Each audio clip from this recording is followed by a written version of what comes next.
Iginit naman ng National Security Council na lalong humina ang regional stability dahil sa panibagong harassment na ginawa ng China. Kaya apela nito sa China, itigil na ang mga ginagawa nitong pambubuli sa West Philippine Sea.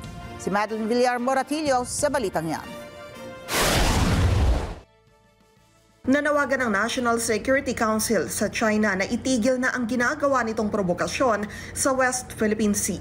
Giit na NSA Assistant Director General Jonathan Malaya, pinalalala lang ng China ang tensyon sa WPS. This is a serious escalation on the part of the People's Republic of China. This undermines regional stability. At the same time, pinapababa din ito ang pagtingin ng international community sa People's Republic of China. Ang pahayag ni Malaya ay kasunod ng panibagong insidente sa Panatag Shoal o Bajo de Masinloc kung saan nagpagkawala pa ng flares ang fighter jet ng People's Liberation Army Navy ng China sa dadaanan ng aircraft ng Philippine Air Force.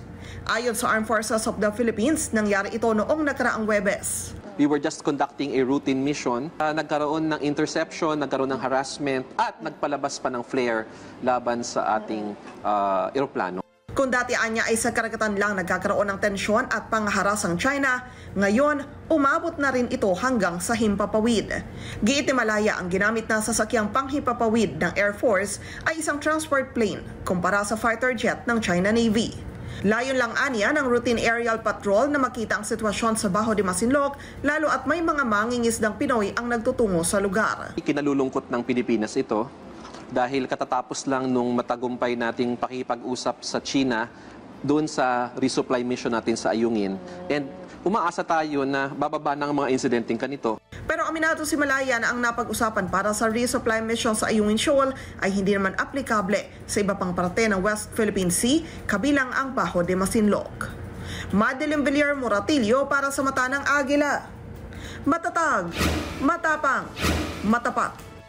Maraming salamat sa inyo pong pagsubaybay sa Mata ng Agila Primetime.